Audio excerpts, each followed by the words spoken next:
Is the Unforgiven music video just trying to look cool? No. Have I said that this is the case potentially on the internet? Even yes. I am a changed person. This music video is fucking phenomenal, and I think I will die still trying to convince people that Unforgiven is better than Antifragile. It just is. I like Fearless more than both of them, the song at least, but we're here to talk about Unforgiven.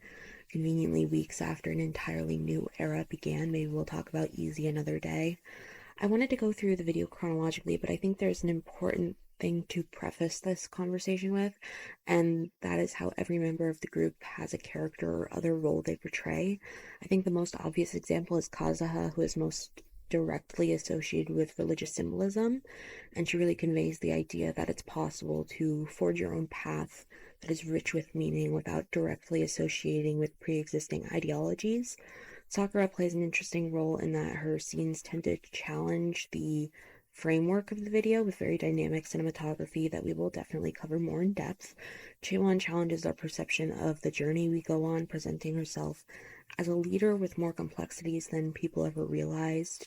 Eunchae is the rowdy magne who overcomes the scorning of what is pure and godly. Similarly, Yunjin is a source of humor that underscores the serious subject matter of the video, portraying how being unforgiven can signify this incredible freedom. There's a lot to take in. I'm sure there's still stuff that I'm missing, but let's take it back to the beginning of the video. There is this title card that approaches the viewer as the camera approaches the initial setting outside of a lavish restaurant. You have to question if this means we're taking a closer look at the Unforgiven, or the Unforgiven might be taking over this space to the point where nothing means anything. When we first make eye contact with Kazuha, she's very casual, standing on a table and smiling while performing the introduction of the song. Throughout the music video, you see the four members not in the center appear to symbolize the effects of embracing being unforgiven on the greater human essence.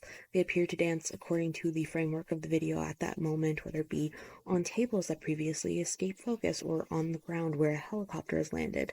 A helicopter landed on the ground is a great piece of symbolism as well for having been higher up, perhaps in a deity's favor, but they don't operate in the same way on that level anymore. Then we see Angel Kazuha, but we don't just see her head on. First, we see her from above through the context of a storm, and she looks perfect. Then you see her rise to her reality, looking back at you blankly while one wing is on fire, sort of curling in on itself. Eunchae's context is youthful, playful, and eager. Like I was saying before, I think when she throws the cake at you while sitting on a countertop, you get the idea it's easy to be on the offense from a higher place, but she has her little devil horns, and you have to question what that physical height means. We also see Chaewon on a horse. It's a white horse, symbolizing embarking or having embarked on a journey, but it's also an animal of prey. It shifts the attention from money flying around to a light the girls come to stare at. Her attention only shifts to the camera, though, when she's off the horse, like she has a more human connection that way. When Yunjin fires her arrow, you have to think about the decisions people make, because forgiving is a decision. Being unforgiven, like the arrow in the air, means being free and loose, but it can also involve decisions like Kazuha ripping her wing off. When we hear her heels, we know she's gone from rising and looking from behind to taking steps and looking at you head on. There's a figurative weight to that, but one we can literally hear. Also, as someone who just made a video on cat symbolism, I need to point out that there is a sign that says meow, I think several times, and we do have to consider the ramifications. Bad luck or disease prevention could absolutely stem from life being unforgiven. When they take over the helicopter, we again see the strength in numbers. When Sakura begins to take her sword out of its case, she changes the framing of the video's literal content, a decision in itself. The hand-holding and swinging choreography really welcomes and celebrates this new identity the members have found, and we really are at the mercy of Sakura's sword as well. She determines our viewpoint, and it comes off as a well-conveyed threat, both subtle and not at all subtle.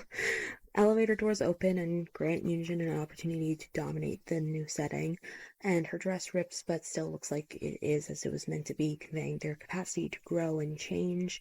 And there is that humor to it that I was talking about before, especially with her reaction to the scene, really adding to the freedom the girls are allowed.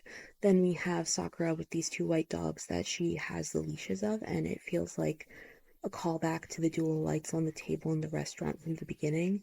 Despite the light roving around at this point, Sakura is definitely in control.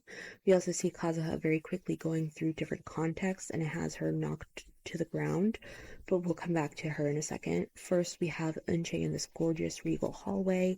She isn't acting like the rowdy child from before. Her face is blank as these white feathers cut her cheek.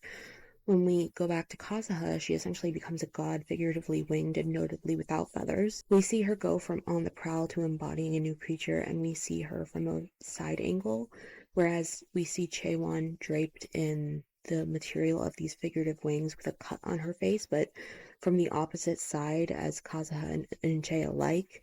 You have to question if Chaewon is a devilish leader, or perhaps we need both sides of the coin. Yunjin is in a car, and we see her from the outside first. When we see her from the inside of the car, you can see the circular lens, and it feels like an interesting commentary on the idea of freedom of condemnation. On the one hand, we can all be outsiders who can do as we please, but we're still connected by the idea of a greater human essence. Even though we all have more particular perceptions of it, the girls go from stopping traffic to performing on top of the traffic, a sort of way of raising hell. We get back to Eunchae, and she's rowdy again with her cut having become bigger, but she has a microphone and a stand that she will do what she will with. When they're all approaching the camera, Sakura has a costume change in the dark, but she falls in line with the actions of the others. They all come to the center stage in their lives except Eunchae, who fades into the distance, taken over by a pounding heart. We see Chaewon on her horse, but from the side, and Kazuha again from the side, and we see Chaewon's horse jump over gravel while Yunjin removes her hand from the camera lens as there is this swarm of people. There is the infamous shot of them in these bright wigs, perhaps to indicate the different lives they can assume, or that there's a part of them as well within the crowd itself. In the end, we have Chaewon move out of the center position as Sakura moves into that position, going from the idea of humanity having a leader to the oldest member, representing humanity's story as effectively as old as time. To me, this music video embodies realizing you have choices to make. It's not that you can't live a beautiful life if you are a more passive person, but there's something about cognition that, for me, makes things like this very video so much more enjoyable. I think I like thinking deeply.